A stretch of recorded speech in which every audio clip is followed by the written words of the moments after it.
Salut tout le monde, très urgent. Aujourd'hui, mardi 20 mai 2025. Le CNT aujourd'hui a voté le péage du Premier ministre Ablaye Maïga. On dit merci au CNT. Mais ce qui est surprenant, il y a une dame, et regardez bien cette dame, j'aimerais que tout le monde partage la vidéo. Il y a une dame, une femme députée, qui a demandé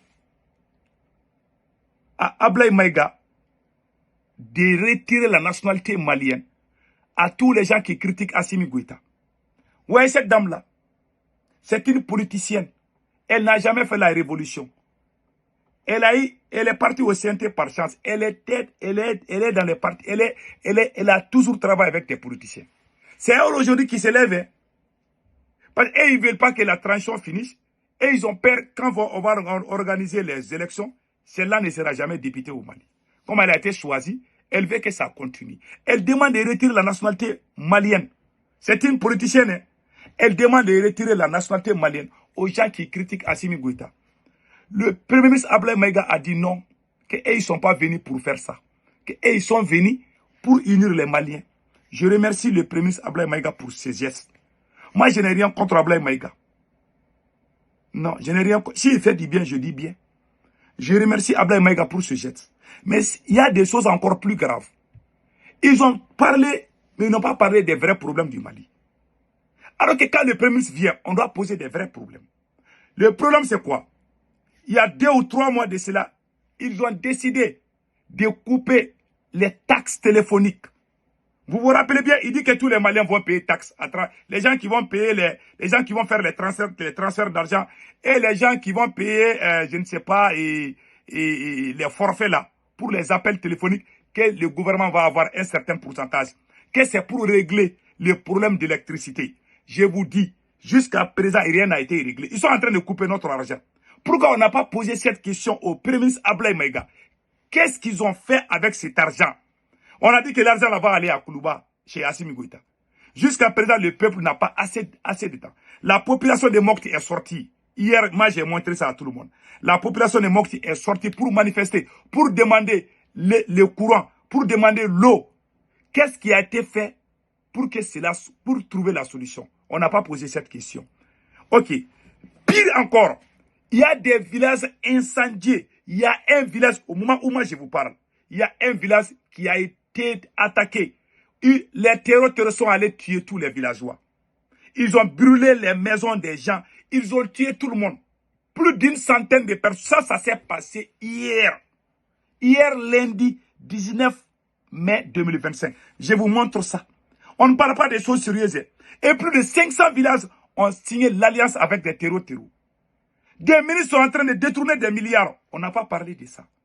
On a coupé nos taxes pour qu'on va trouver les solutions par rapport à l'électricité. C'est encore pire. Et vous voulez qu'on applaudisse. Ce que j'ai dit, c'est lui qui est le fils de son père, qu'il sort pour dire que moi je suis en train de mentir.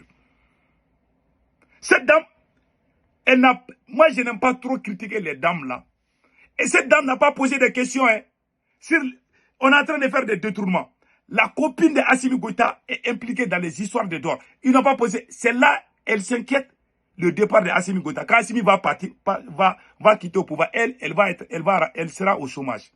C'est-à-dire qu'ils sont allés au CNT, la plupart des conseillers, je ne sais pas, des députés, sont allés chanter. Ils sont devenus des griots. Ils sont allés chanter les louanges de Ablaye Maïga. Ils veulent que la transition continue. Ils ne parlent pas des choses sérieuses. Mais le seul homme que moi je remercie aujourd'hui, ça c'est Moussa Ak Ashratouman. Moussa Ak Ashratouman a dit quelque chose qui m'a beaucoup choqué. Moussa Ak, je vais vous montrer la vidéo tout de suite. Moussa Ak Ashratouman est le leader du mouvement. Il y a un groupe armé qu'on appelle MSA, le mouvement Salut de l'Azawad. C'est lui qui est le représentant d'un groupe armé. Il était dans la rébellion. Hein. Aujourd'hui, il a changé d'avis. Il est en train de défendre son pays aujourd'hui.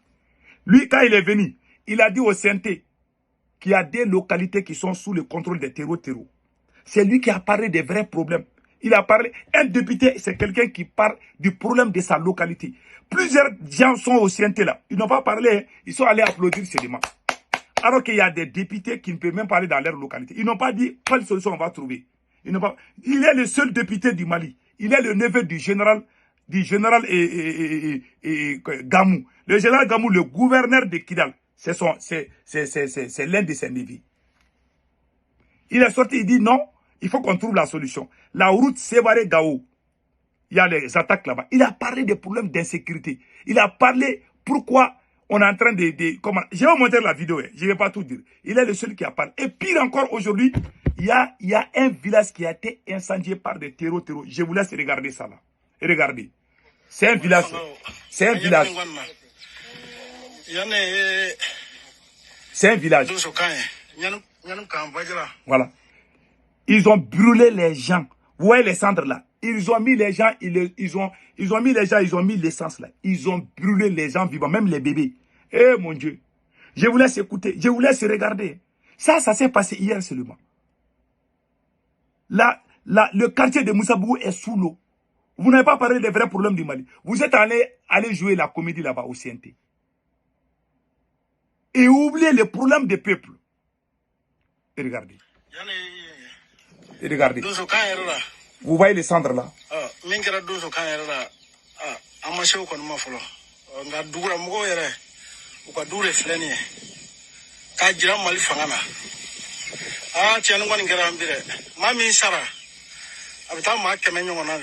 Vous voyez.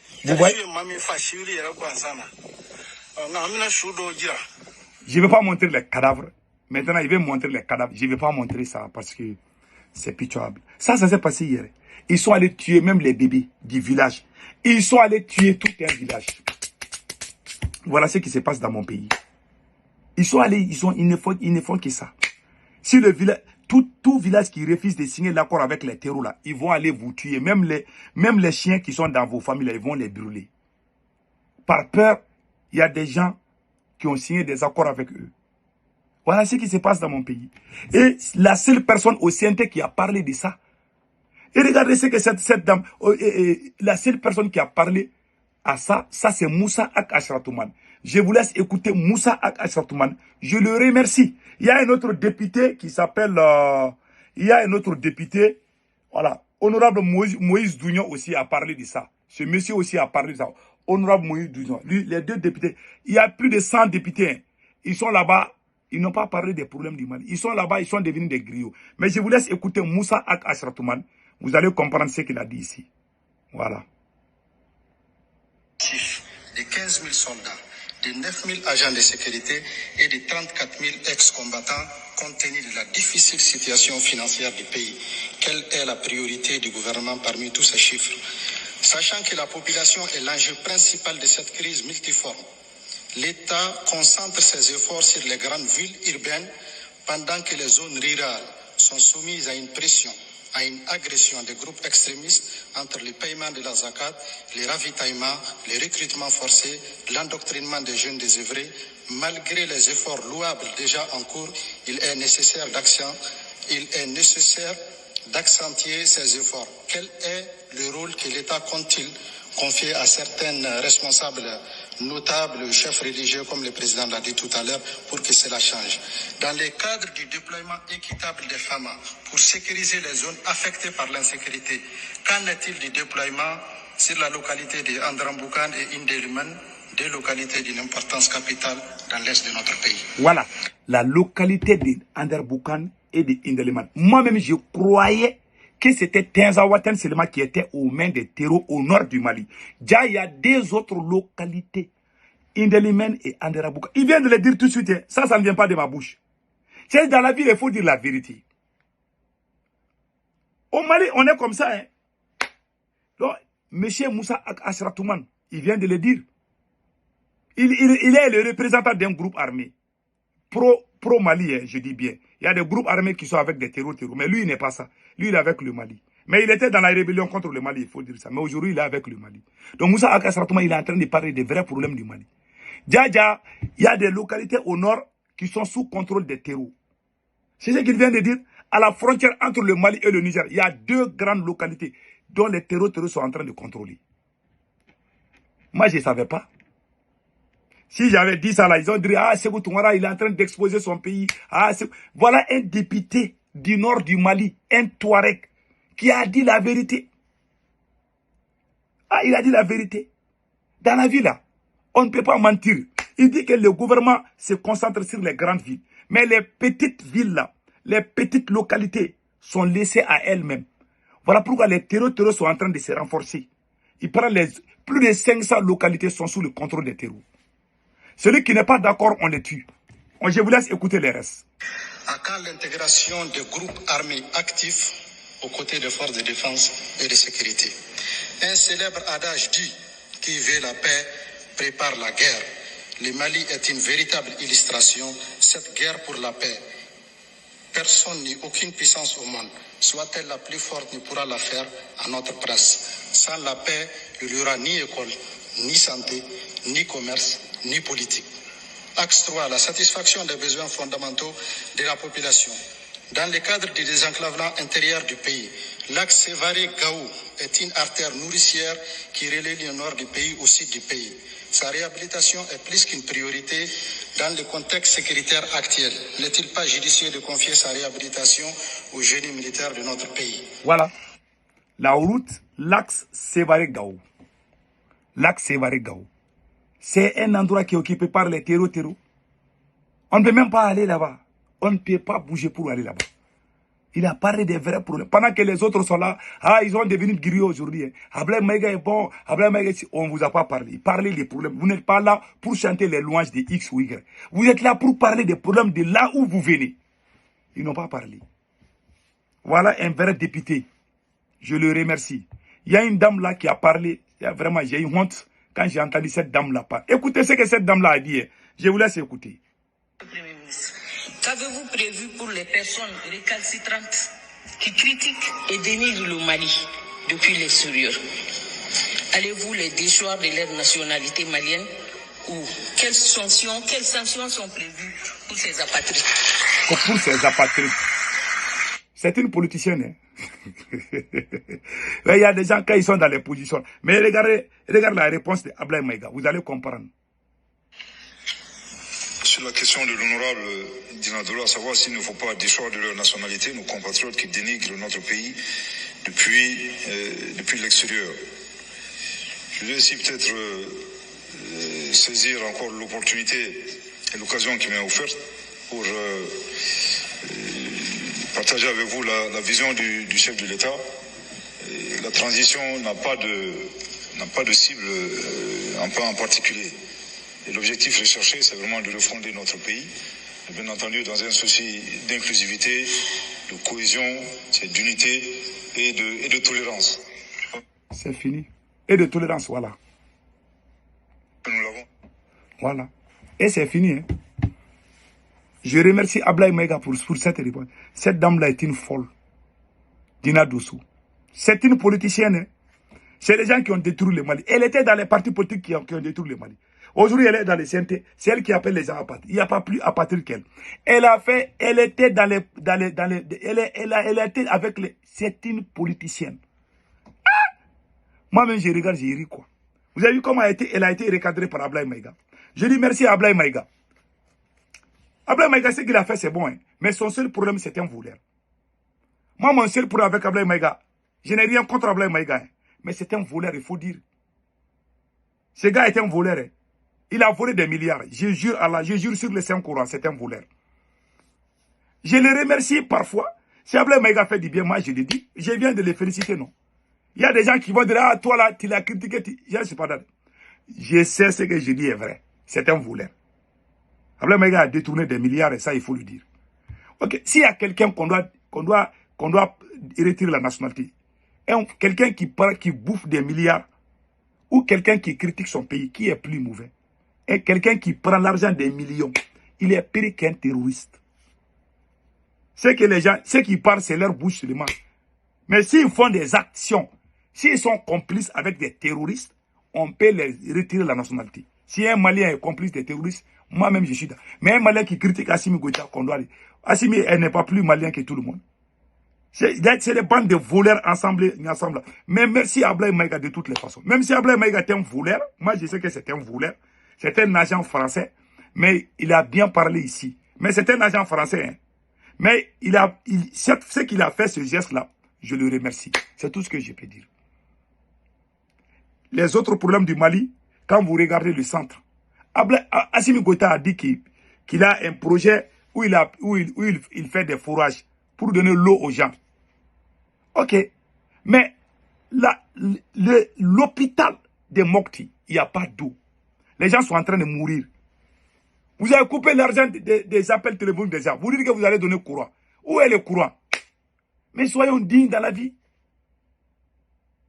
Où est le courant? Ils ont tout bouffé. Je vous dis, il va couper notre argent, il va donner ça à sa copine, Fatoumata Batoulou-Niang. Son seul souci, c'est de rester au pouvoir. Quand Choguel Maïga a été chassé, la priorité qu'Assimi Goïta a donnée à Ablaye Maïga était d'organiser les élections. Après, il a changé d'avis. Quand Assimi Goïta vous dit que ce téléphone-là est rouge, demain, il va dire que c'est blanc. Après, demain, il va dire que c'est noir. Un homme flip-flap. C'est son seul problème. Quand le capitaine dit que ça c'est rouge, demain matin, le capitaine va dire que c'est rouge. Après, demain, il va dire, Assimi Goïta n'est pas sur place. Il prend des décisions aujourd'hui, demain, il va prendre une autre décision. Si un homme n'agit pas comme ça, c'est tout ce que je peux dire. Et puis, c'est un président voleur. Moi, j'aime tout individu, quelqu'un qui détourne l'argent là, moi, je n'aime pas. C'est mon seul problème. C'est le seul problème. Mais les voyous pensent que Assimi Goïta, quand ils critiquent Assimi, ils ne voient pas le côté volé. Parce qu'il y a des gens qui sont rentrés dans le combat panafricaniste par opportunisme. Et ils sont dedans, ils nagent, ils ne savent même pas comment ça marche. Un panafricain n'est pas celui qui chasse la France demain. Celui qui aime son peuple est un panafricain. Être panafricain ne veut pas dire que tu viens insulter la France et puis tu es devenu panafricain. Alors que tu es en train de voler. Un voleur, un panafricain a honte de voler. Tu voles, tu n'es plus panafricain. Tu voles, tu n'es plus un nationaliste. Un nationaliste, c'est souci. La doctrine du nationalisme, c'est quoi? Le leader est le premier sacrifié et le dernier servi. Selon le premier président patriote du Mali, un panafricain, Modibo Keïta, qui était politicien. Le meilleur président dans l'histoire du Mali. C'est ce qu'il a dit. C'est la doctrine du panafricanisme. Le leader est le premier sacrifié et le dernier servi. Un leader qui ne veut pas se sacrifier, qui veut lui-même, il se met devant, il se donne comme on appelle, des privilèges. Ce n'est pas un panafricain, c'est un escroc. Celui qui les soutient, ils sont tous des bandes d'escrocs. Voilà la vérité. Si tu ne veux pas accepter de souffrir, ces gens-là, ils sont dans les luxe, ils sont devenus généraux, ils s'éclassent eux-mêmes. Ils devaient attendre jusqu'à ce que tout finisse. Ça veut dire que ce ne sont pas des panafricains. C'est la pire vérité. Que Dieu bénisse le Mali.